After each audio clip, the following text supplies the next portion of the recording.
Vamos lá. Olá, pessoal. Meu nome é Bárbara Regina.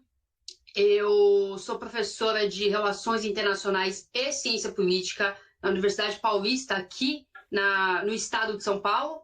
Eu sou formada em Relações Internacionais, fiz na Unesp e passei pela Unicamp. Depois da graduação, não sabia muito bem o que fazer, né? Fiquei um pouco perdida. Mas me encontrei quando fui estudar ciência política na USP, fiz mestrado e doutorado, e agora atuo como docente e pesquisadora da Universidade de São Paulo. Então, eu estou aqui para a gente bater um papo muito interessante com a Fernanda, com o Augusto e com a Carol. Ótimo. Como a Fernanda te disse no e-mail que ela te mandou, a gente queria fazer um debate com você sobre desigualdade social. Talvez a gente foque um pouco mais, igual você disse, no momento atual que a gente está vivendo, né, de pandemia, por causa do novo Covid-19. E se tiver tudo bem para você, a gente podia começar com as perguntas? Vamos lá. Vocês que mandam, não sou eu. Eu sou convidada. Vocês que mandam. Primeiramente eu queria te fazer uma pergunta sobre algo até recente, né? Que, assim, quando a gente pensa em desigualdade social, uma coisa que sempre vem na nossa cabeça é o Bolsa Família, né? O jeito que o Bolsa Família ajuda diversas famílias. E esse é o intuito dele, né? Auxiliar financeiramente essas famílias que estão em uma situação de maior vulnerabilidade social. Algo que está sendo discutido muito recentemente, que é a possível implementação do Renda Cidadã, né? A saída do Bolsa Família, que é uma proposta do governo do presidente Bolsonaro. Você acha que é possível a gente considerar que esse Renda Cidadã ele seria um pouco mais eficiente para diminuir os números de desigualdade, porque você vê que ele tem um foco mais econômico do que social, como tinha o Bolsa Família, que ele tinha vários incentivos sociais. Então, você acha que ele ter esse enfoque mais econômico, ele poderia ser mais eficiente? Olha, quando a gente fala de Bolsa Família, a gente tem que fazer uma pequena contextualização.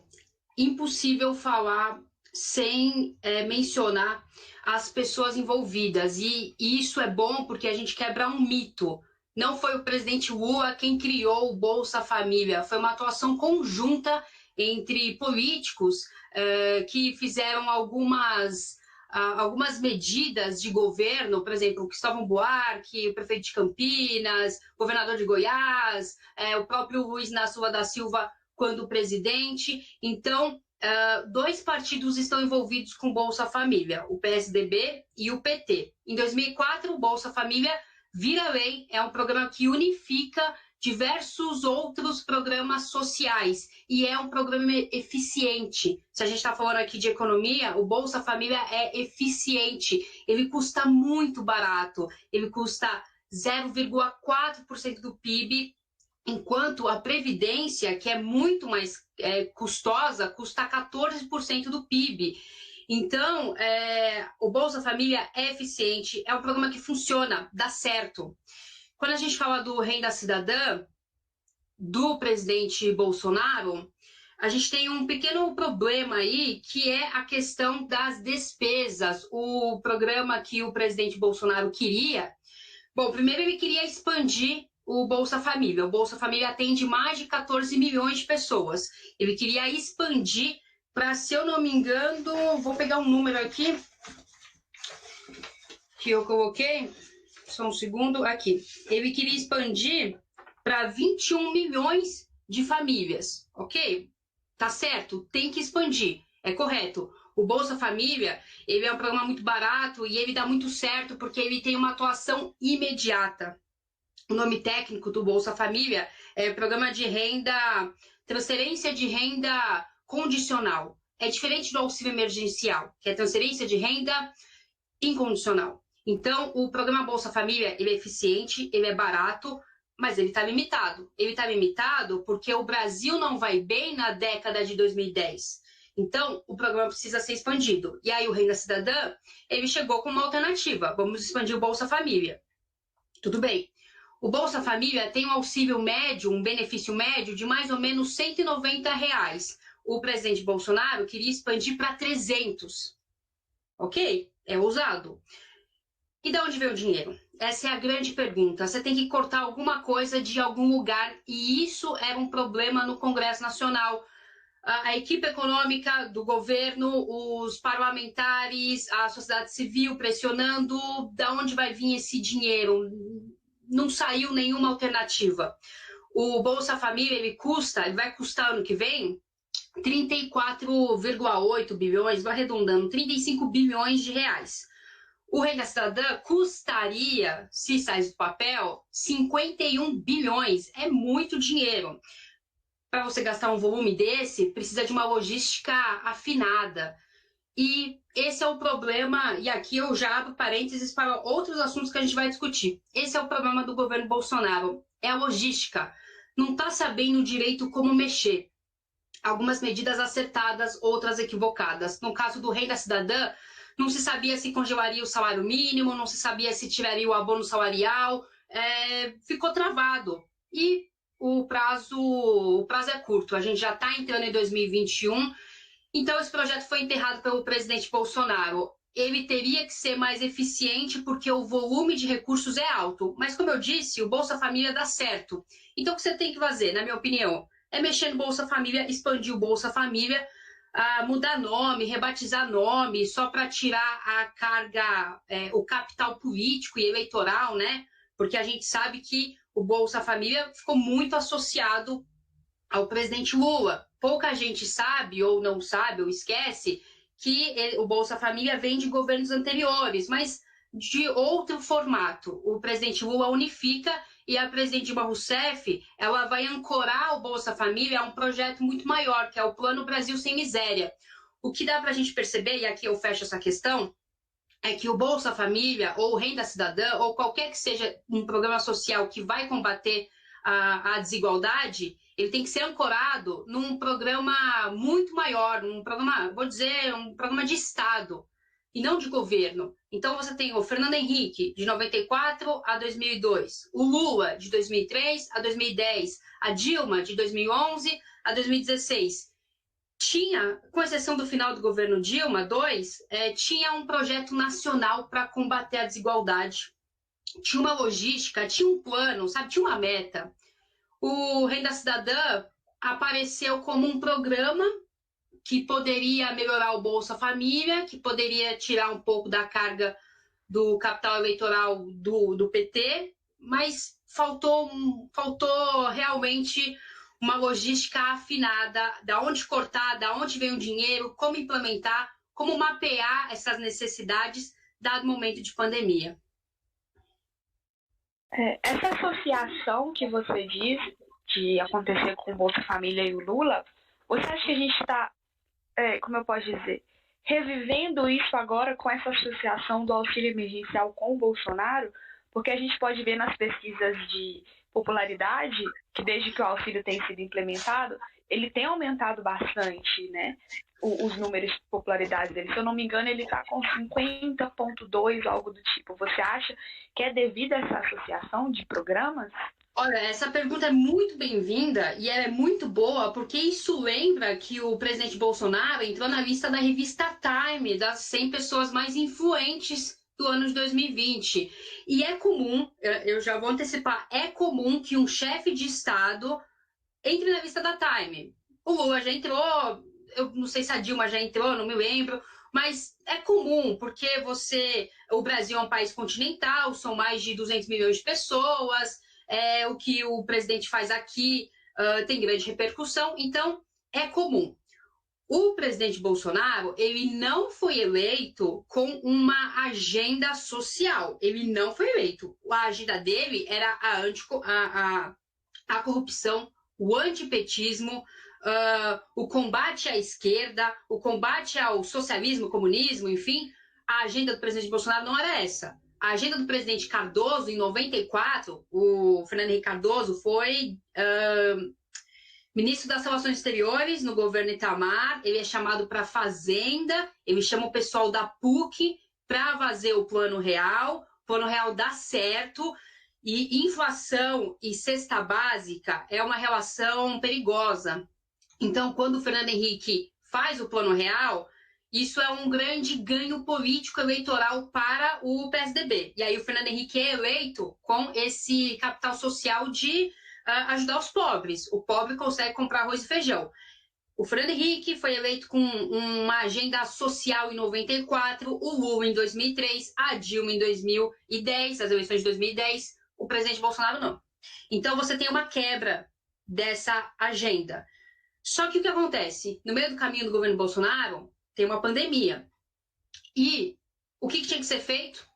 O Estado tinha que atuar em favor dos mais pobres. Está na Constituição isso. É o artigo 3º, os objetivos da nação.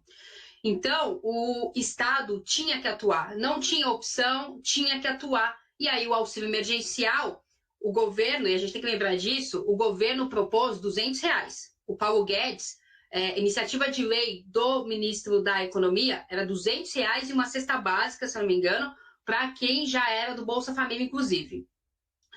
Só que aí o Congresso Nacional foi muita pressão da sociedade civil, Congresso Nacional, deputados, imprensa, auxílio, 3 cotas de 600, popularidade sobe, lista da Time é divulgada, começa a se falar da renda cidadã, o presidente Bolsonaro começa a falar com sua equipe econômica, vamos tirar essa renda cidadã do papel, vamos tirar esse projeto do papel, tá aí algo importante. Uma crítica que se faz, por que essa pergunta é bem-vinda? Porque uma crítica que se faz é que o presidente Bolsonaro nunca saiu de campanha. Nunca. Continua em campanha desde que ganhou as eleições em 2018, outubro de 2018. Então, quando ele se deparou com o auxílio emergencial, em algumas regiões do Brasil, o auxílio emergencial sextuplicou a renda de uma família. Em algumas regiões, porque o auxílio emergencial, por que ele é tão importante? Ele foi importante com 600, porque ele foi um item neutralizador. Era para o PIB, saiu agora o resultado do terceiro trimestre, era para o PIB ter tombado 10%, era para ter caído muito.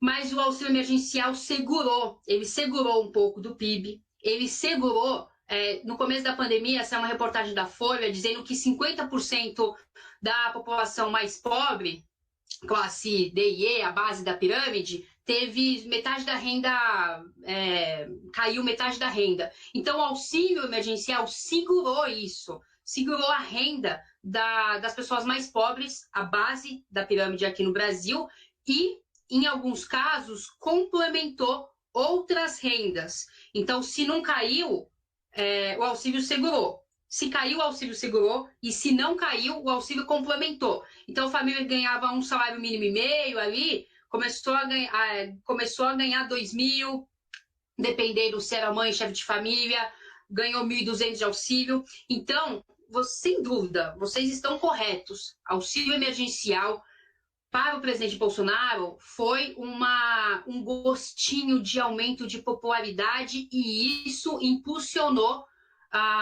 as discussões sobre o Renda Cidadã. Então, era uma maneira do presidente Bolsonaro, sim, ter um capital eleitoral maior. A popularidade dele antes do auxílio estava em queda e com o auxílio melhorou, principalmente em redutos do PT, que é no Nordeste. Então, foi sim uma tentativa de associar o nome Bolsonaro ao auxílio emergencial. E aí esse auxílio emergencial se transformaria no Renda Cidadã, né? Expandiria o Bolsa Família, juntaria 2 coelhos num só, e o presidente Bolsonaro poderia ali perseguir uma marca no seu governo, que é criar o Renda Cidadã, mas esse projeto foi, com as palavras dele, enterrado. Só volta muito mais para frente. Só mais uma pergunta dentro dessa primeira pergunta, como você disse, ele ganhou uma popularidade principalmente nessas famílias da base da pirâmide, né, como você falou. Você diria que como eu posso dizer, o fato dele não pretender prorrogar o auxílio caso tenha não, né, porque teremos aí uma segunda onda da Covid, ou se não, uma primeira onda ainda mais prolongada. Você acha que o fato dele não querer que o auxílio continue pode afetar essa popularidade dele? Pode fazer com que venha a estar em queda de novo? Sim, o auxílio, popularidade está muito ligada à dinâmica da economia, porque a economia ela não é uma foto, a economia é um filme, a economia é dinâmica, ela está andando. E a popularidade do presidente Bolsonaro está muito associada ao ritmo do país. A gente tem um caso recente, o presidente Dilma Rousseff. A partir de 2012, não, vou colocar 2013. A partir de 2013, a economia começou a nossa, mal. A economia começou a patinar, era recessão, e aí a popularidade dela começou a cair, a gente teve as manifestações e começou ali aquele movimento de esgotamento, insatisfação.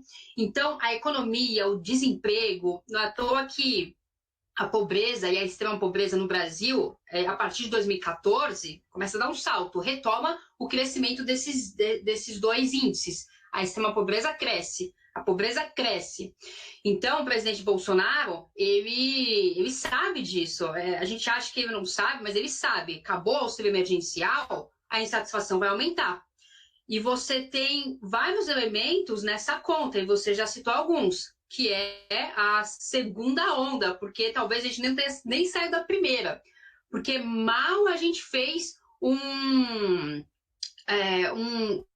isolamento social, né? A gente não teve isolamento, a gente teve um distanciamento, as pessoas não pararam de sair. Foram poucos os casos. Inclusive, se você não saiu, você foi o bobo, né? Quando você faz o certo, algumas pessoas ainda criticaram você, né? Não, a economia não pode parar, a economia não pode parar. Mas o Brasil entra em 2021 com muitos fatores nas costas. O governo Bolsonaro ele já vai entrar pressionado em 2021. A gente tem a segunda onda, a gente tem o teto de gastos / orçamento de 2021 que não foi discutido, a LDO vai ser discutido agora, a partir do dia 16. A partir de janeiro, o Estado não pode gastar sem a lei de diretrizes orçamentárias. A gente tem os contratos suspensos ao longo da pandemia, não podia demitir, né? Os contratos são suspensos. Agora vão expirar. Essas pessoas vão voltar para o mercado de trabalho. São 14, no resultado do terceiro trimestre saiu, 14,1 milhões de desempregados. E isso vai pressionar muito o governo Bolsonaro com o fim do auxílio emergencial. É uma bomba relógio. E tem as festas do final de ano também, né?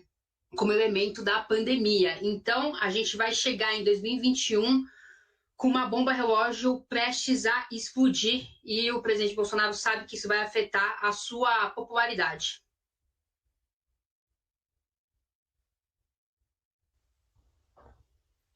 Bom, aproveitando, né, fazendo um gancho para a próxima pergunta, né, que a gente está falando sobre o auxílio emergencial, a gente tem visto, né, que para se manter estável durante a pandemia, o auxílio, né, ele foi um dos responsáveis por assegurar minimamente o poder de consumo da população.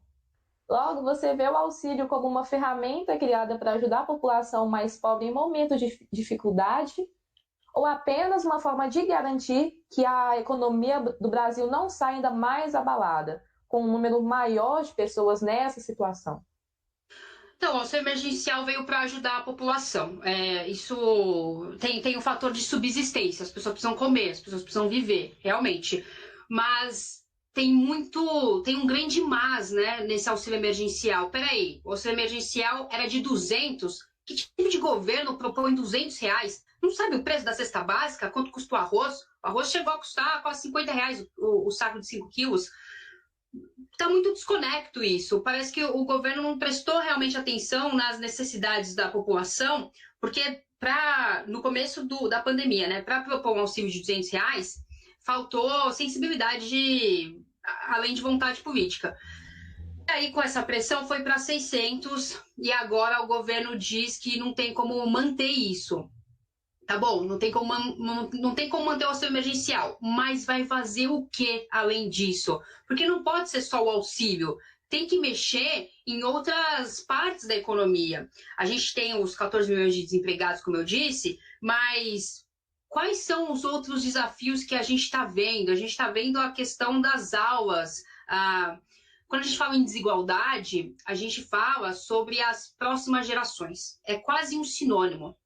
Se você não garante, desde o nascimento, né? Se você não garante que a mãe vai ter um acompanhamento, o filho, filha, na barriga da mãe, se você não garante acesso à educação, se você não garante que durante a pandemia as crianças vão ter aula, que durante a pandemia aquele dono de bar, dono de mercadinho vai ter acesso ao crédito, se você não garante que vai ter menos burocracia para questões fiscais, o auxílio emergencial é uma ilha. Quando ele acabar, vai ter um grande buraco. O auxílio emergencial se torna um ponto dentre vários que precisam ser feitos. Então, não é só o auxílio emergencial. Precisa de mais coisa, fazer mais coisa. O auxílio emergencial veio para ajudar. Mas quando ele não tiver, vai ter o quê? O que vai ser ocupado? Vai ter a ampliação do Bolsa Família? A gente está vendo que já tem 1 milhão de pessoas na lista de espera no Bolsa Família. Nós temos 5.570 municípios. Desses 5.570 municípios, o Bolsa Família atua em 4.734. Além disso, 712 municípios estão na lista de espera. Então, se você somar os municípios que o Bolsa Família atua, né, alguma família precisando ali naquele município, naquela cidade, mas as pessoas que estão aguardando esse auxílio dá 5.446. Então, são 5.546 cidades à espera ou que já utilizam Bolsa Família de 5.570. O Brasil é um país desigual e o Bolsa Família, o auxílio emergencial, precisam ser medidas mais vigorosas. Então, eu sei que eu misturei muita coisa na sua pergunta, mas é que está tudo interrelacionado. A gente não pode falar só do auxílio emergencial se a gente não falar das outras medidas para poder segurar essa população. E aqui é classe D, classe E, classe C, que precisam dessas medidas vigorosas. Até junho, mais de 700 mil microempresas fecharam as portas e essas microempresas tinham até 49 funcionários. Provavelmente as pessoas não voltaram. Então você aumenta a informalidade, você aumenta a chamada uberização, que é o mercado de trabalho precário, né? Aquelas pessoas que pedalam 14, 15 horas com fome, né? Com a sacola nas costas. Você vai virar Uber, engenheiro que era Uber, engenheiro que se transformou em Uber, enfim. E quem são as partes mais penalizadas, para a gente fechar? Dos 14 milhões de desempregados, fora os desalentados, que são as pessoas que param de procurar emprego, ou os subutilizados, que são as pessoas que trabalham menos horas ao dia e gostariam de trabalhar mais. Quem são os mais penalizados? As mulheres, que é uma fatia muito maior, e os negros. Então, você tem em todas as facetas da pandemia algum ponto que vai aumentar a desigualdade no Brasil e o governo precisa estar atento. Bom, você falou uma parte muito importante, né, no caso, que é a educação, que é até um tema da nossa próxima pergunta agora. Então, uma consequência direta da desigualdade social é essa educação precária, né, que parte da população recebe, seja por uma questão de falta de investimentos em escolas públicas, ou seja, pela falta de acesso à educação que essas pessoas possuem. Então, sendo assim, de que maneira você acha que o acesso ou a falta dele, que os jovens que se encontram nessa situação, têm tido ao ensino remoto, né? Se pode impactar no número de desigualdade social no futuro? Com certeza. Essa é uma pergunta muito importante porque define não só o aqui e o agora, mas o amanhã. E desigualdade é questão de mobilidade social. Se você não tem uma perspectiva de mobilidade, se a sua geração ou a geração dos seus filhos ou dos seus netos não tem mobilidade, saiu pesquisa da OCDE recente. Você precisa de o pobre, o pai pobre, o filho pobre, você precisa de 9 gerações para ter o salário médio daquele país. Você precisa de 160 anos para ter um salário médio. Se você nasce pobre, se o seu pai é pobre, 9 gerações. qual que é o principal elemento de combate à desigualdade? Educação. Não só ela, políticas afirmativas, Bolsa Família, acesso das pessoas às universidades, aí você tem aqueles programas nacionais, né, o ProUni, por exemplo, e aqui a gente separa o partido, o governo, isso é política de Estado. Então, você tem que ter uma política de Estado que perpassa governo, não importa se é PSL, PSDB, PT, enfim, o acesso à educação é um elemento que vai minimizar a desigualdade.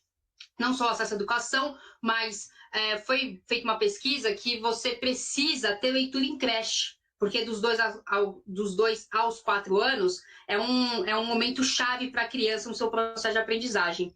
Então, quando você vê a pandemia, você vê o EAD, a imprensa cansou de mostrar como, não só no caso triste do Amapá, com um apagão, praticamente um mês de instabilidade, mas na favela Paraisópolis de São Paulo, que é coladinha ali com o Morumbi, um dos bairros mais ricos da cidade de São Paulo, você não tem a internet não entra, você não tem acesso à internet. As empresas não entram lá. E aí, foi me perguntado uma vez qual que é um dos maiores desafios do prefeito Bruno Covas eleito. E aqui vai ser bom para a gente falar da pandemia, da desigualdade, da educação. Que é a questão da creche, né? Porque à medida que a economia vai voltando, vai sendo retomada, as mães vão voltando para o mercado de trabalho, e aqui eu incluo o abandono parental. Como está tudo ligado, né? Desigualdade, racismo estrutural, educação, enfim. Então, a volta às aulas, como que vai ser planejado? Não só agora em São Paulo, mas no país. Então, mapear a defasagem é fundamental, porque o aluno não teve um local adequado de estudo e não teve acesso à tecnologia.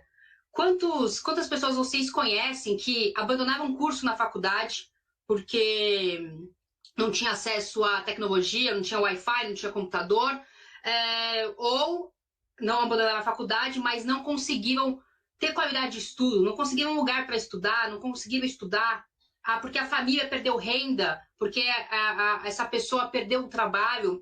Então, a pandemia, a desigualdade, está muito ligada à questão da educação. A educação, e o Brasil paga o preço da desigualdade com a pandemia. O Brasil paga esse preço e o fator educação é a principal vitrine. Então, a gente tem, só para finalizar, no universitário, no fundamental, no médio, esse acesso à tecnologia, um local adequado de estudo. Aí você vê que as famílias negras e as famílias brancas têm condições diferentes, oportunidades diferentes. Então, a educação, ela não é só um fator de transformação imediata, mas geracional. E isso combate a desigualdade. Por isso que você precisa de políticas afirmativas. As famílias negras, elas estão passando por muito mais dificuldades em relação à continuidade do estudo do que famílias brancas. E daí você precisa manter programas sociais que vão fazer com que essas pessoas tenham acesso à educação, que é o acesso à universidade, né, as cotas raciais, as cotas que envolvem desigualdade de renda. Só para a gente finalizar, por que isso é importante? Porque a gente pega essa pirâmide aqui, ó, que eu estou fazendo. A base, quando a gente fala de educação, o ensino superior público do Brasil é excelente. Eu fiz USP, eu estudei na Unicamp, eu estudei na Unesp. É excelente. Eu tive professores geniais. Meus professores da USP, todos se formaram lá fora. Acho que um caso ou outro, assim, um de 50 tinha formação 100% no Brasil. Então, o ensino superior público no Brasil, as universidades públicas são excelentes. Não é à toa que quem faz pesquisa no Brasil é a universidade pública, com exceção de uma outra privada, como a FGV, enfim. Por isso que a vacina está saindo do Instituto Butantan, né, que é ligada à USP, tem o Hospital das Clínicas, enfim, é o setor público de pesquisa, é o topo da pirâmide. A base, o ensino fundamental, o ensino básico, ele é de má qualidade, com raras exceções, tem exceção. Então, a família pobre, e principalmente a família parda, negra, ela vai passar a sua primeira infância, a sua juventude, em um local de ensino de baixa qualidade comparado ao ensino privado. E aí, quem vai ter acesso ao topo, ao ensino superior de qualidade? USP, Unesp, enfim, medicina, letras, jornalismo, relações internacionais. Quando eu prestei vestibular, RI era o curso mais disputado da USP, mais disputado que medicina. Quem teve acesso? O pobre ou o rico? Então, quando a gente pensa em educação no Brasil, educação pública, a gente tem que ver com olhos, independentemente de bandeiras partidárias, que o ensino público básico e fundamental, ensino médio, eles têm má qualidade na maioria dos locais, dos municípios, e quem vai ter acesso ao ensino superior é quem teve a educação continuada.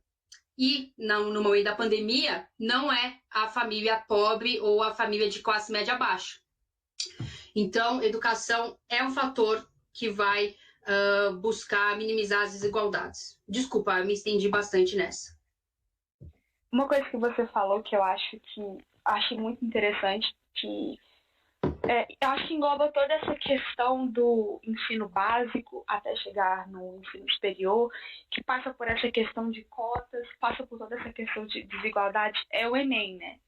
Porque se você não tem uma base escolar boa, ali você não consegue disputar um Enem mais para frente com alunos de escola particular, que tem toda um seio familiar ali, que te apoia, que te ajuda a estudar e tudo mais. Então, eu achei isso que você falou muito interessante, porque acredito que no Enem, que vai ter agora, né, em janeiro de 2021, a gente vai conseguir ver essa disparidade ser ainda maior. Porque, tanto, igual você disse, nós temos colegas que saíram da faculdade, eu moro na periferia, então eu tenho contato com muitas crianças que não estão tendo como estudar. Eu vi recentemente, não sei se você chegou a ver, passou no jornal, que existe um número muito grande de pessoas que não podem estudar porque normalmente tem apenas um aparelho telefônico na casa, e esse único que tem também entra na questão da uberização. Esse único aparelho que tem, algum familiar precisa de usar para trabalhar. Então, acho que a gente vai conseguir, não sei se você concorda comigo, eu gostaria que você fizesse algum comentário sobre o Enem, mas acredito que a gente vai conseguir ver essa diferença, essa desigualdade social de números assim, absurdos nessas entradas para a faculdade pública, que são tão importantes nessa questão de pesquisa. A gente vê que está sendo muito importante nas vacinas, nas pesquisas das vacinas. Então, eu acho que o Enem engloba todas as questões, a gente consegue ver muito claramente. Você tem toda razão, é isso mesmo. O Enem vai ser um grande termômetro do quanto a desigualdade impactou na vida dos jovens. Os jovens, lembrando, é a maior fatia de desempregados, dos 18 aos 24 anos. Então, o que acontece? Você tem o Enem. E aí me vieram, né? A gente viu nos jornais que o Enem vai ser tecnológico, o Enem virtual daqui a alguns anos. Olha, não estão conseguindo nem pagar a conta de luz ali no Amapá, né? Não estão conseguindo nem deixar o pessoal ter um pouco de paz numa luz, numa geladeira, num fogão, quanto mais ter um Enem virtual em todo o Brasil. Enem, vamos lá. A gente sabe que a educação, os jovens são os mais prejudicados. A família perdeu renda. Esse jovem muitas vezes não tem idade para trabalhar ou era sustentado pelos pais. Uma boa parte ali. Ou tinha um emprego, trabalhava metade expediente, ou enfim, trabalhava o dia todo das 8 às 5. A família perdeu renda, o jovem perdeu emprego, o jovem provavelmente saiu da escola, ou não teve ritmo, capacidade, cabeça para estudar. Eu também, eu moro aqui, olha.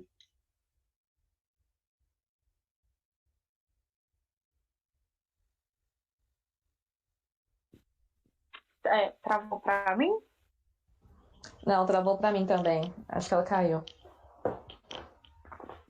Vamos aguardar ela voltar. Tenta mandar uma mensagem, entrar em contato. Não sei. Eu vou entrar em contato com ela. Eu também assustei na hora que travou.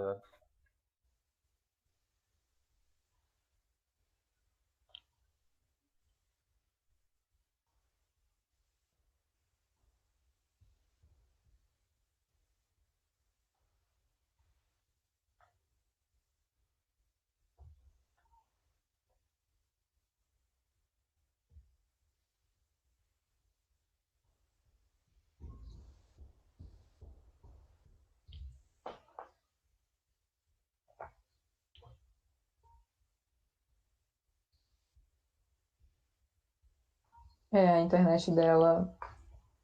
Eu vou ver, vou mandar mensagem pra ela aqui.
Que susto!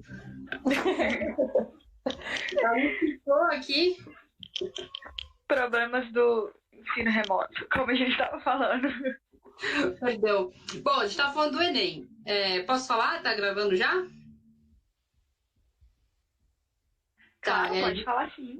desculpa, viu? Gravando assim. Vamos lá. Ainda bem que não. Ainda bem que já voltou já, perdão. O Enem tem 6 milhões de inscritos, 6 milhões. E se você olha reportagens, muitas escolas privadas estão fazendo aula de reforço, porque, coitado, né? O aluno perdeu o foco na pandemia, então vai haver aula de reforço, vai haver material extra. Muito bem. E o aluno da periferia, que não tem nem acesso à internet? Como você bem lembrou, o único celular é para entregar encomenda de bolo, é para utilizar no iFood, Uber, Rap, enfim, a tal uberização. Então, o Enem é o grande termômetro que vai mostrar como o Brasil é um país muito desigual e como o Brasil é um país que, por enquanto, vai reproduzir as suas desigualdades se nada for feito, se os programas e se as políticas afirmativas não forem não só continuadas. Eu sei, a gente está no momento de pandemia, mas elas precisam ser vigorosamente ampliadas, como é o caso do Bolsa Família, o assunto que iniciou a nossa conversa. Aí puxando o gancho da questão do Enem e tudo mais, tipo, ele vai continuar, o Enem vai continuar acontecendo, né? Ele não vai ser cancelado. E mesmo com as inúmeras escolas paralisadas, isso pode afetar muito o Brasil, né? Tanto em questão econômica quanto social a longo prazo. Aí o que você acha que pode ser feito nessa segunda onda que está prevista, né, do Covid, que vai chegar mais uma? O que você acha que pode ser feito de diferente para amenizar ou melhorar a situação para que os erros que levaram a inúmeros problemas econômicos, sociais, né, nessa primeira pandemia, o que você acha que pode ser feito para amenizar isso? Olha, o primeiro ponto tem que ter um envolvimento político maior. Não basta só o prefeito de uma cidade ou o governador de um estado.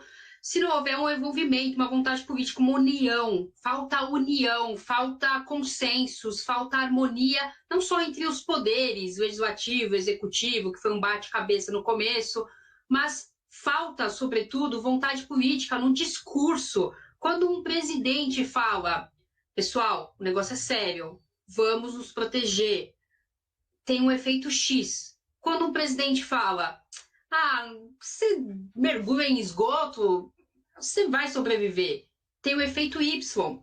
E aí as pessoas reproduzem esse discurso.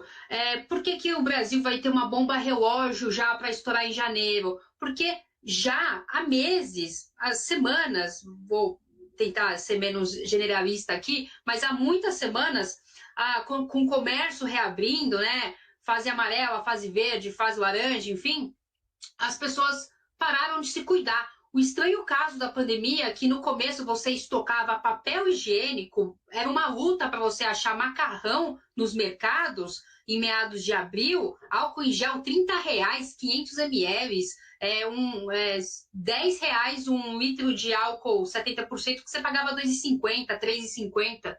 Isso no começo da pandemia. Agora, em meados de agosto, setembro, as pessoas... exemplo clássico, eleições municipais. Abstenção em São Paulo, 30%. Onde as pessoas estavam? No litoral norte. Muita gente desceu no domingo, no dia das eleições, porque fez um sol delicioso, as pessoas não querem mais ficar em casa, enfim.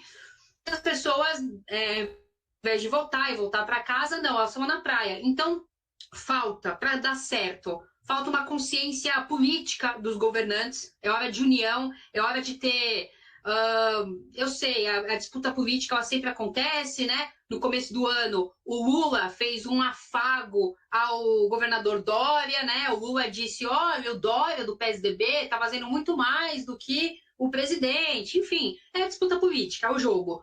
Mas está na hora de ter mais união entre os poderes, entre os partidos, porque a economia só vai melhorar se a saúde for colocada em primeiro plano. A gente não tem só a questão da pandemia, a gente tem a questão de uma demanda reprimida no SUS. Quantos exames, consultas, quantas cirurgias eletivas foram paralisadas nesses últimos 8 meses, pensando no foco da pandemia? Inúmeras, milhares. Então tem uma demanda que está pressionando o sistema público de saúde. Por isso que vai explodir. 2021 vai explodir.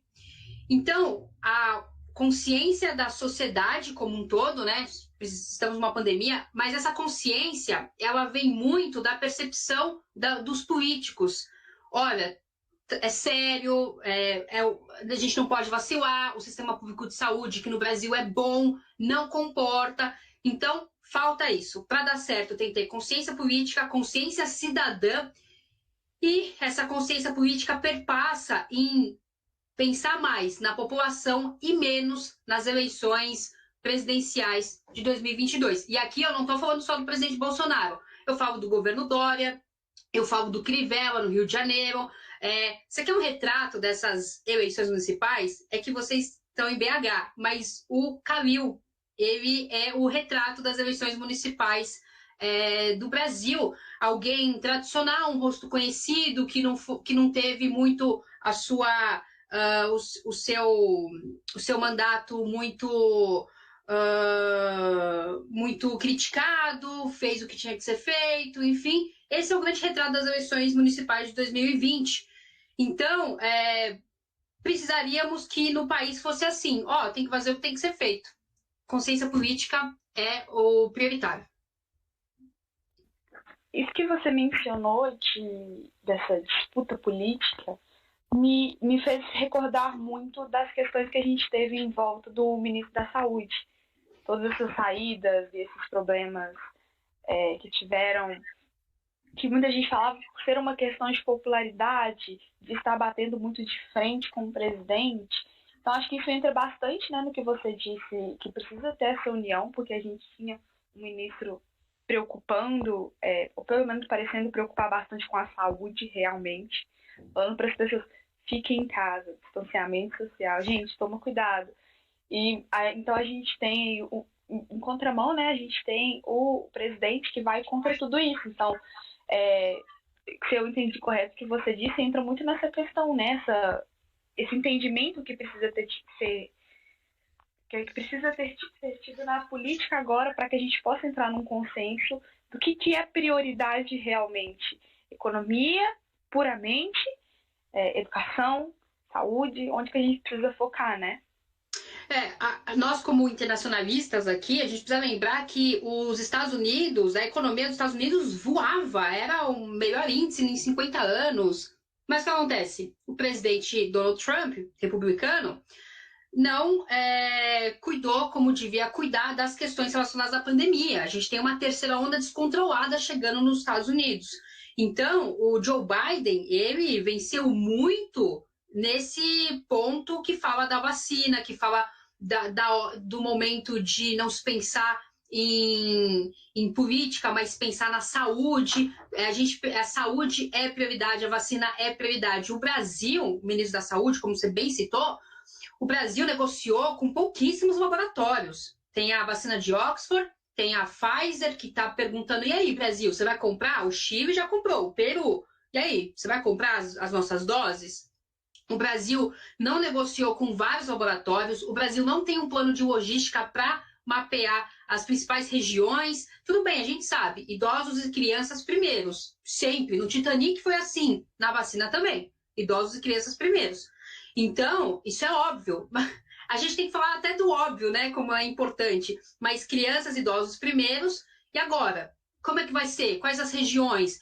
O pessoal fala da vacina, mas tem uma questão logística muito séria. E a gente está no nosso terceiro ministro da Saúde, o primeiro Mandetta, o segundo Knight, era isso? Acho que era, se não me engano, o cara que estava com cara bem de cansado, né? Quando ele saiu do governo, teve um meme, como ele estava aliviado, não sei se vocês se lembram. E o terceiro agora, o Pazuello, que é formado na Agulhas Negras. É um general na ativa. O general está acima do capitão, né? O capitão Bolsonaro, o general Pazuello. O general Pazuello acima, né, na patente, está na ativa, tem formação em logística, mas esse é o grande problema por hora. É logística. Antes se falava, olha, ele não é médico, precisa de alguém especializado, porque geralmente nos ministérios você coloca pessoas especializadas. Então, na educação, você põe gente ligada à educação. O Haddad foi professor da USP, foi secretário aqui, secretário ali, enfim. Saúde, Mandetta, médico, o Knight, médico, enfim. E o Pazuello não. Mas tá bom, ok, a gente já superou que vamos ter que engolir, é o Pazuello. Agora a questão da logística, como é que vai ser aplicada, mapeada a vacina? A gente não sabe. É isso que marca o governo Bolsonaro, tanto na economia quanto na saúde. É a incerteza. E isso atrapalha a economia. Não só porque a vida se perdem na saúde, as pessoas estão partindo. É um número muito triste o que a gente tem de óbitos. Mas é porque a gente precisa de diretrizes, e a gente não tem na saúde, na educação, na economia, e isso assusta o mercado. Então, o Brasil, isso mexe com taxa de câmbio, o mercado acaba dificultando mais para você ter dinheiro, para você ter acesso a investimento. Então, o Brasil só vai conseguir retomar os rumos o seu caminho se o Brasil investir na saúde. E aqui é contenção da segunda onda, mas, ao mesmo tempo, lidar com essa demanda reprimida no sistema público de saúde, que vai explodir, se já não explodiu.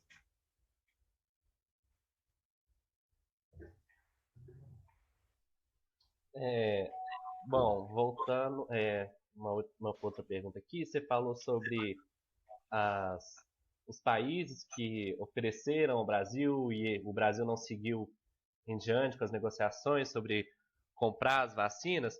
Você acredita que, de alguma forma, dependendo do país que o Brasil comprar a vacina, pode influenciar de alguma forma aqui no nosso país, por exemplo, seja em questão social ou em questão econômica? Influenciar, como assim? Desculpa, não entendi. Assim, você mencionou que vários países ofereceram a vacina para o Brasil, né? E ele não seguiu com as negociações, não comprou nenhuma. Você acha que, dependendo do país que o Brasil aceitar a comprar a vacina, pode influenciar aqui em alguma questão, seja ela em questão econômica, social? Ah, sim.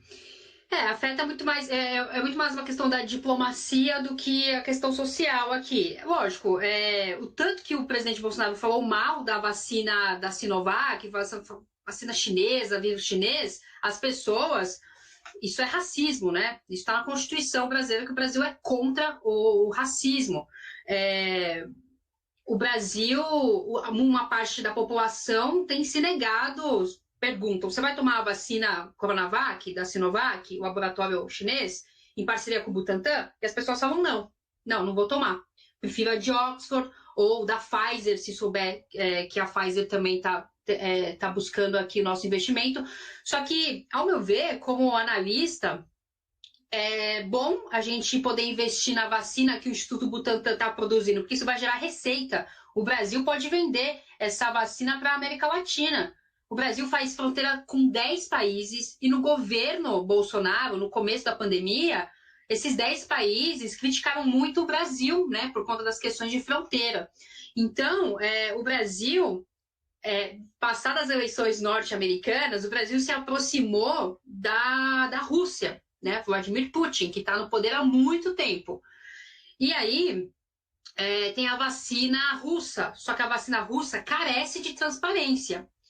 E aí é um pouco perigoso você trazer para a população aqui do seu país uma vacina que uma das maiores críticas é a falta de transparência. Então, o presidente Bolsonaro tem que tomar muito cuidado com o tipo de política que se faz na área externa e aqui da vacina, se aproximar da Rússia, criticar a China, porque a gente está falando de 210 milhões de pessoas que vão precisar de vacina. Então, tem efeitos muito grandes econômicos, por exemplo, investir na vacina que o Butantan faz, isso gera receita. Mas espera aí, tem o governo Dória, que é um oponente político, aí o presidente Bolsonaro faz esse cálculo. Se aproximar da Rússia, uma vacina que não tem transparência e precisa de muitos testes, negar a vacina Coronavac, não comprar, não ter doses disponíveis. E aí mostrou uma pesquisa, acho que o Oliver Stuckel da FGV, mostrando que o preconceito contra o povo asiático, especialmente chinês, aumentou em relação ao nome vírus chinês, né? Para fechar a questão, se você lembrar do discurso do Bolsonaro na ONU, um discurso tão importante, a ONU fez 75 anos, o Brasil foi muito importante na construção da ONU, não só em 45, mas na Liga das Nações, no pós-Primeira Guerra Mundial. Então, o Brasil tem uma tradição diplomática muito grande. O Brasil podia ter usado o discurso da ONU para fazer essa janela, mas, naquele momento, o Bolsonaro preferiu falar mal da China, falar mal da Venezuela, ter um alinhamento automático com os Estados Unidos e esqueceu de falar do que importa, da pandemia e do que ele vai fazer para a população brasileira como grande líder de um país continental como o Brasil. Você acha que essa questão, por exemplo, igual você disse, dos discursos que o Bolsonaro teve, de certa forma, atacando principalmente a China, você acha que, no caso, retomando a pergunta do Augusto, se o Bolsonaro muda o posicionamento e compra, investe mais nessas vacinas vindas da China, você acha que isso também é um fator que pode influenciar na popularidade dele? Como você disse, as pessoas que se recusam a tomar uma certa vacina, seguindo o discurso dele de falar vacina chinesa, vírus chinês, você acha que talvez tenha um pouco a ver com esse medo de perder essa popularidade entre essas pessoas? Com certeza, a vacina, a economia, isso está muito ligado a 2022, é impossível não falar de 2022. Só que você fala de 2022 no momento certo, você não fala de 2022 a todo momento, e isso o presidente Bolsonaro faz. Então, se a vacina Sinovac, vacina que é muito defendida, patrocinada pelo governo do estado de São Paulo, o governador João Dória, o presidente Bolsonaro vê uma rivalidade muito grande, e se der espaço para essa vacina, e aqui eu vou falar vacina chinesa, mas não é no sentido negativo, a vacina chinesa produzida em parceria com o Brasil, se der espaço, a popularidade do presidente Bolsonaro vai ser dividida com a popularidade do governador do estado de São Paulo. E isso é perigoso para o presidente Bolsonaro em termos eleitorais.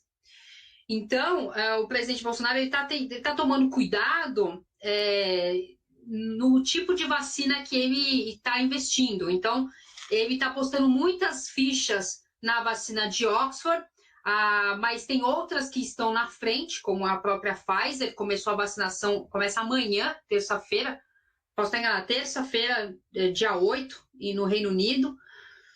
E aí o Brasil fica refém de 1 ou 2 laboratórios, e o seu plano de logística está mal executado. O governo do estado de São Paulo já está anunciando vacinação para final de janeiro, então está tendo uma politização muito grande da vacina, não só pelo presidente Bolsonaro, tem aí o Dória, tem aí o Crivella no Rio de Janeiro, o eleito Paes no Rio de Janeiro. Então, sim, a vacina está politizada, e a popularidade tem muito a ver com os rumos da vacinação em massa, que é importante, e o presidente Bolsonaro disse no começo da pandemia que não vai vacinar, que vacina não é obrigatório, enfim, é anti-ciência, o antissistema, prejudicando a economia, a saúde econômica do país, que ele tanto tentou proteger ao longo dos meses.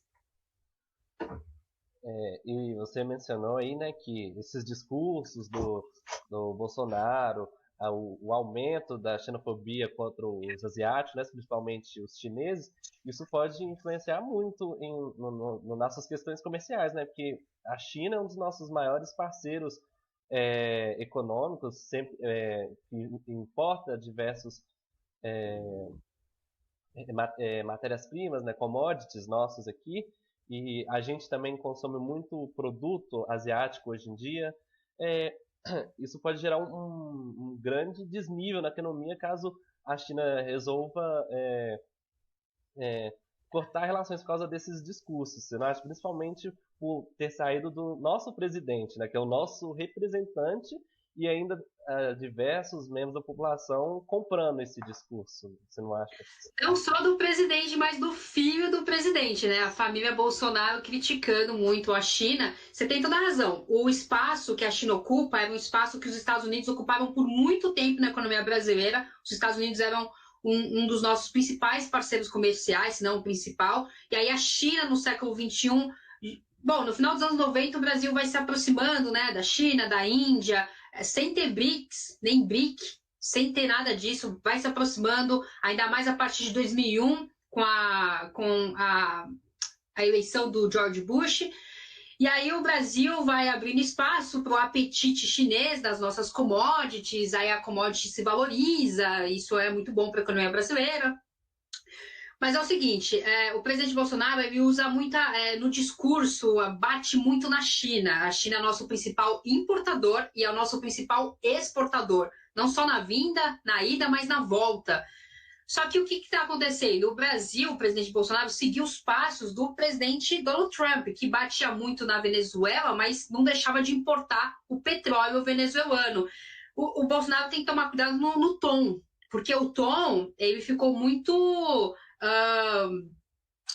uma animosidade muito forte, críticas desproporcionais, e aí a todo momento a embaixada chinesa demonstrava insatisfação, e aí a embaixada chinesa começou a buscar outras alternativas no continente africano, o que a China investe no continente africano e no Cone Sul não tem precedentes. Então o Brasil tem que tomar muito cuidado, e eu vou adicionar outro país que o Brasil também não tem boas relações, mas historicamente era o nosso principal parceiro político aqui na América Latina, que é a Argentina. Então, há 35 anos, pela primeira vez, o Brasil não tem boas relações com a Argentina. O Alberto Fernandes, o líder argentino, já criticou muito o presidente Bolsonaro desde a sua campanha eleitoral. O Bolsonaro apoiava o Maurício Macri. O Brasil precisava, né, no passado, muito da Argentina para fazer peso na América Latina. A América Latina ocupou um espaço importante de 2000 a 2010, a chamada Onda Rosa, né? Os presidentes de esquerda, a América Latina se voltando mais para políticas sociais e fortalecendo o seu espaço geopolítico.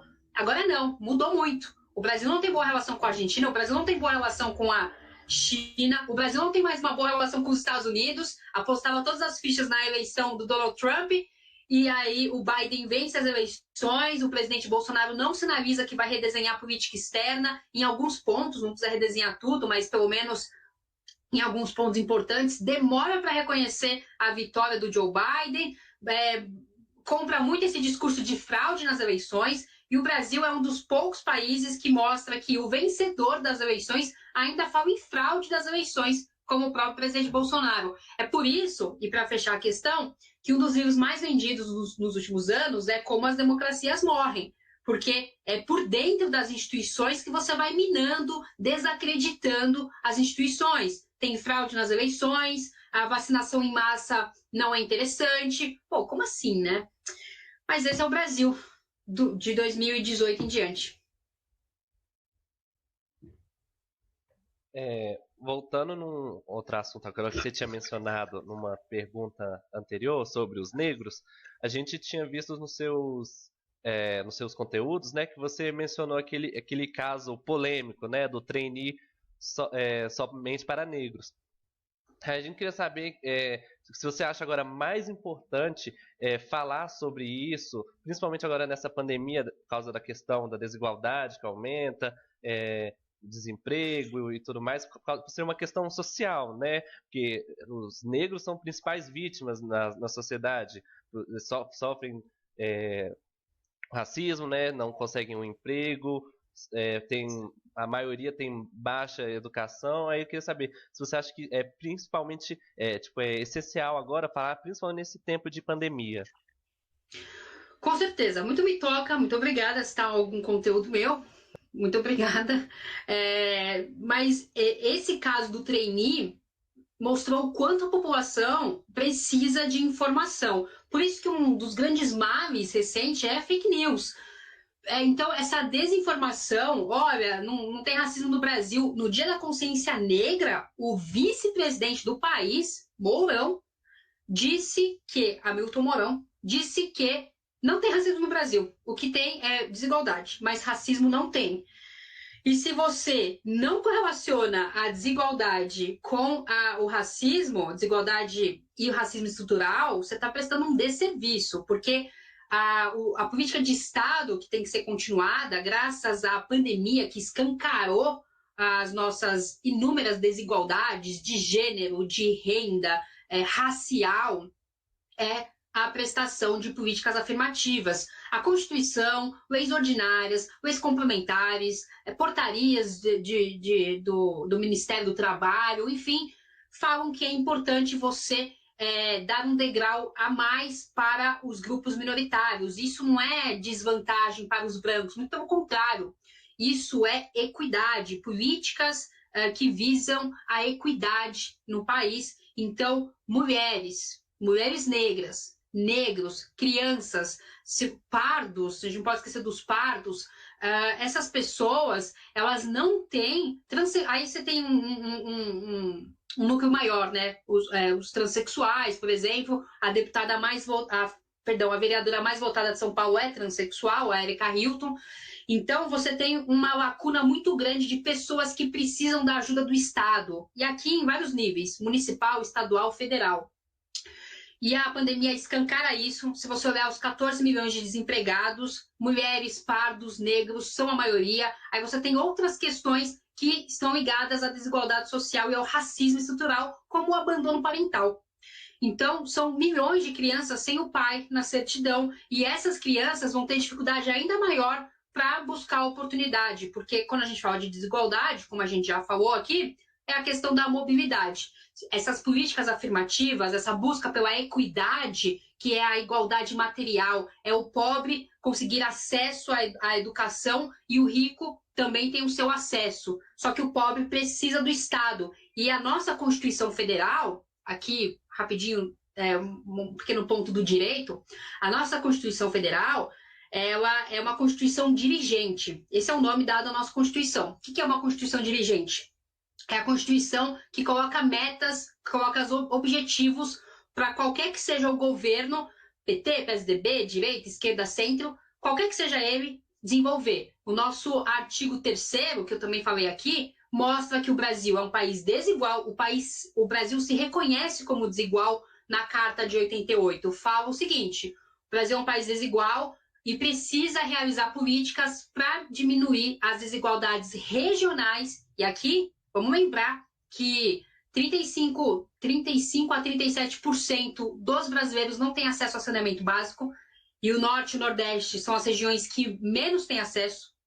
Então, o Brasil é um país desigual, regionalmente desigual, e precisa de políticas para combater as desigualdades e os preconceitos de qualquer natureza. Então, sim, o Brasil precisa de políticas a favor de mulheres, negros, pardos, população LGBT, e se o governo mostra para você que na visão dele não tem racismo, então você corta o mal pela raiz.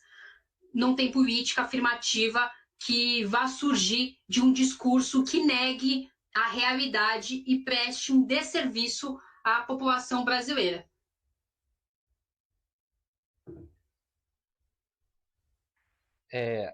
Aí aqui mais uma última pergunta, né? Porque a gente está quase estourando o nosso tempo, né? Que era a média de entrevista. A Fundação Getúlio Vargas, ela tinha feito uma pesquisa, né? Sobre a desigualdade, a escalada da desigualdade. E ela viu que tem crescido muito desde 2015. E que no segundo semestre de 2019 estava em ascendência, né? Esse crescimento estava em ascendência. Aí a gente queria saber sobre o combate, o que seria possível fazer no cenário brasileiro em 2020, em que não houvesse pandemia. Como é que eu posso explicar? Acho que eu me embolei um pouco na pergunta. O que poderia ter sido feito em 2020 caso não houvesse a pandemia para tentar amenizar essa questão da desigualdade social? Porque com a pandemia ela cresceu e muito, né? Ela teve um aumento drástico. Olha, eu acho que eu já falei isso, que o governo eleito ele não tem uma agenda social, ele não tem uma agenda que reconhece o Brasil como um país desigual e a desigualdade lastreada num racismo estrutural. Então, se não houvesse pandemia, na minha visão, pouco importa se é Ministério da Cultura, Secretaria da Cultura, pouco importa se é consciência negra ou não é consciência negra. O governo atual não tem essa agenda, então faria muito pouco em relação à desigualdade. O que faria seria continuar alguns programas ou até tentar rebatizar o Bolsa Família, como já foi falado aqui. Mas considerando que haveria um esforço de se reconhecer e combater desigualdade, você tem que primeiro, mexer no que dá certo, porque algumas vezes não é falta de dinheiro, é falta de logística, é saber focalizar os programas. Então, melhorar o que dá certo, Bolsa Família, você melhora o que dá certo, você continua ao invés de cortar os investimentos na área da educação, você continua e amplia políticas afirmativas, você inclui as minorias nos debates de orçamento, de política pública para a educação, geração de emprego, mas geração de emprego não só no centro comercial da cidade, geração de emprego na periferia.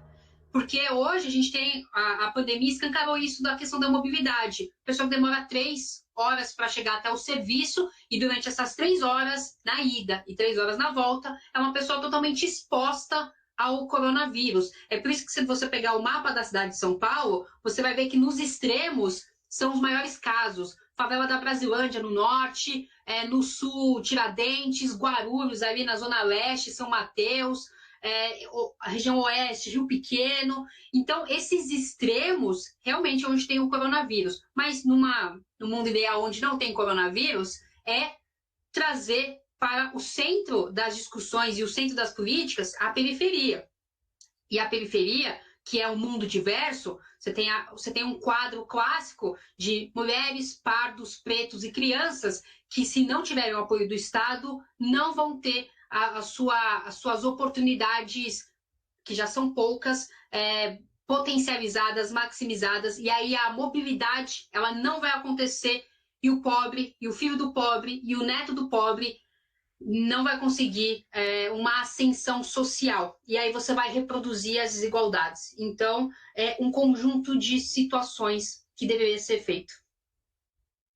Tendo em vista todas essas questões que você citou, numa possível utopia onde não houvesse o Covid-19, tendo em vista também os discursos e as falas do Bolsonaro, o que ele já tinha feito, havia fazendo para o Brasil, você acha que esses números poderiam ter diminuído no Brasil caso não tivesse vindo essa onda, esse vírus que alastrou tanta coisa? Você acha que a gente poderia estar numa posição um pouco melhor nessa escala de desigualdade?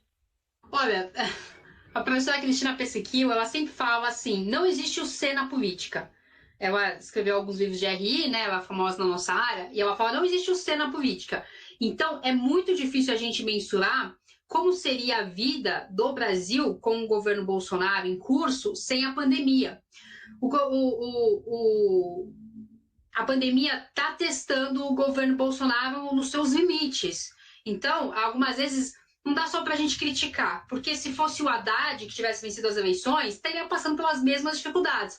Mas a forma do tratamento, reconhecer a existência do vírus, reconhecer a existência da pandemia e os seus males, poderia sim ter trazido resultados diferentes.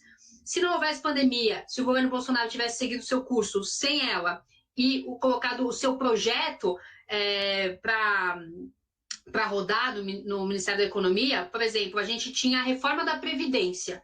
A reforma da Previdência foi aprovada muito similar a que o Temer tinha proposto. Então, peraí, era um projeto muito ousado que foi desidratado. Auditores fiscais, que mais? Juízes, diplomatas não estavam entrando na conta da Previdência. Militares não entraram na conta da Previdência. Então, assim, que Previdência é essa? É uma Previdência desigual, né? Então, a reforma da Previdência aprovada foi quase a mesma, muito parecida com a que o Temer tinha proposto. A reforma administrativa, que é muito ousada, são milhares de carreiras no funcionalismo público. Primeiro, não é para você discutir isso numa pandemia, mas já que está discutindo, faz direito e não está fazendo, porque tem outras questões mais urgentes, o orçamento. Reforma tributária. Em 2019... o presidente Bolsonaro tinha um capital eleitoral e um capital político interessante que poderia colocar a reforma tributária para rodar. Esse é um dos grandes problemas do país. A reforma tributária tem que sair, é inconsistente, é um grande obstáculo para o crescimento e também tributa empresas e indivíduos de forma injusta. Não aconteceu isso. Não colocaram a reforma tributária para rodar. Então, o Ministério da Economia tem planos muito ousados, mas o Ministério da Economia não negocia com o Congresso Nacional, negocia muito pouco, e também tem uma agenda um pouco ideológica que atrapalha. Recentemente saiu o relatório dos detratores. O Ministério da Economia pagou 2 milhões de reais, um pouco mais, para poder mapear quem são jornalistas intelectuais que falam mal do governo, da economia, principalmente do governo Bolsonaro. E isso é perda de tempo, tem que agir onde interessa. Então, se não houvesse pandemia, ainda assim acredito que o presidente Bolsonaro teria dificuldade para poder colocar em curso a sua agenda econômica, porque a sua agenda econômica envolve muita negociação e se faz muito pouco de negociação. E também tem foco onde não interessa. Exemplo, na primeira semana de eleito, mudou o horário de verão, assim. Tinha um desemprego batendo na porta, dados desde 2014, como aqui vocês mencionaram muito bem, dados de 2014 muito fortes, e vai mudar o horário de verão, sabe? Isso é uma coisa inimaginável. Só para a gente fechar aqui a minha fala, as políticas econômicas, elas demoram tempo para surgir efeito. Por exemplo, em 2014, eram decisões políticas de 2008, 2009, em relação à bolha. Então, assim, decisões econômicas, elas demoram um pouco. Então, há uma certa visão de que talvez, né, com a vacinação ali, ano que vem, vai tudo melhorar, vai tudo voltar. Vai demorar um pouco. Então, a gente só vai saber se essas medidas do governo Bolsonaro de 2019, 2020 deram certo daqui 4, 5, 6 anos, a depender. Então, tem que tomar cuidado, tem que ter logística, tem que ter gente preparada, tem que ter vontade política, e parece que não está tendo muito disso. Mas é bom citar que o investimento fiscal, o pacote fiscal auxílio emergencial do Brasil foi de fôlego, se comparado a outros países com uma renda parecida. Mas é a questão da logística e vontade política que realmente atrapalha um pouco. Se for mal executado, como está sendo, aí não dá certo. Olha, eu não sei nem como te agradecer por essa conversa, porque foi, assim, sensacional de verdade. Ontem, esses dias para trás, a gente tirou um tempo, a gente estava vendo todas as coisas que você postava. A gente achou muito importante esse trabalho que você faz, principalmente no seu Instagram, que é uma rede social tão popular hoje em dia, né? Principalmente agora na pandemia, que tem cada vez mais pessoas conectadas. E a gente não podia esperar para poder debater com você sobre essas coisas. E, de verdade, eu te agradeço muito. Você conseguiu incrementar bastante. Muitas das perguntas que a gente fez aqui eram coisas que a gente não tinha conseguido pensar antes. E com você falando, foi fazendo várias conexões. Então, assim, obrigado de verdade. Assim que a gente conseguir subir na plataforma, eu espero que você possa lá dar uma olhada nas outras coisas que a gente vai postar também, porque eu acho que é muito importante, principalmente no momento que a gente está vivendo, a gente debater sobre esses assuntos e num espaço, né, que todo mundo se sinta confortável, que a gente possa realmente conversar sobre para tentar entender, porque tá tudo muito confuso, né? Então, assim, de verdade, muito obrigada mesmo pela participação. Olha, eu quero agradecer e também pedir desculpas, assim, é que algumas vezes quando vocês perguntavam eu falava assim, olha, antes do tenho 1, 2, 3, enfim, eu confesso, eu acho que isso é um problema que eu tenho de contextualizar, enfim, mas é porque tem muitos elementos encadeados, então eu peço até desculpas, assim, pelas respostas menos objetivas, vou tentar melhorar isso, prometo. Não, Mas não tem problema nenhum. Isso, É incrível que acaba você que agregue deixa... no nosso debate, que a gente aprende muita coisa quando você passa as informações. Sim, eu ia falar isso agora, que isso não foi nenhuma entrevista, foi uma aula praticamente. O que você falava mais assim, tipo, querendo ou não, é uma informação a mais que a gente tem. Isso, tipo, pode parecer que não ajuda, mas pode levar, tipo, a buscar mais informações. Tipo, é algo que engrandece muito uma aula, uma entrevista, um projeto. Acho que isso não foi um problema nenhum com você falando aqui pra gente. Não, eu quero agradecer, eu vou fazer um momento de confissão. Pelo fim do semestre, aplicar exame, coisa de prova, eu tava meio cansada, né? Bem cansada. Aí eu comentei aqui em casa, eu falei, acho que não vou postar mais vídeo, eu tô cansada, não aguento mais, assim. E aí a Fernanda entrou em contato comigo, falou, então, você tá aqui na internet e tal, você pode falar com a gente? Eu falei, putz, esse é o legal, essa troca, essa circulação de ideias, assim. Eu falo como professora, que vocês dão muito ânimo pra gente, sabe? Como uma grande injeção aqui de ânimo. Então, foi muito prazeroso. Eu espero que dê tudo certo com o projeto de vocês. Podem me acionar a qualquer hora. Desculpa a minha conexão ter caído, mas foi um grande prazer. Espero poder ter a chance de ver vocês novamente, ouvi-los. Não só eu analisando, vocês são analistas, vocês vão analisar o cenário. Pelo tom das perguntas, olha, eu acho que vocês estão no caminho certo. Perguntas muito perspicazes, né? Pega o que ninguém vê, né? Não é só a ponta do iceberg, mas o que está por baixo. Então, eu agradeço demais a oportunidade, agradeço às docentes envolvidas, me fugiu o nome delas aqui, mas eu agradeço demais. Eu acho que é um projeto bem interessante que obrigam vocês a saírem dos seus respectivos locais e buscar novas audiências. Eu jamais teria conhecido a Fernanda, o Augusto, a Carol, se a gente não tivesse esse espaço aqui. Então, muito obrigada pelo convite e estamos para o que der e vier. Foi muito gratificante. Pra gente também. A gente agradece demais. Muito obrigada, Bárbara. Muito obrigada mesmo. Continue fazendo o trabalho que você faz também na internet, no YouTube, no Instagram. Não desanime, porque é muito bom. Sim. E eu tenho certeza que tem tocado muita gente as coisas que você diz. Então, obrigada. Eu tenho que atualizar o YouTube. Eu só fico enchendo o Instagram, eu só encho ele. E aí eu esqueço do YouTube. É verdade, tem que botar os vídeos lá. Mas muito obrigada, viu? Obrigada a todos e boa sorte aí. Muito obrigado. Obrigada. Obrigada. Tchau. Tchau, tchau.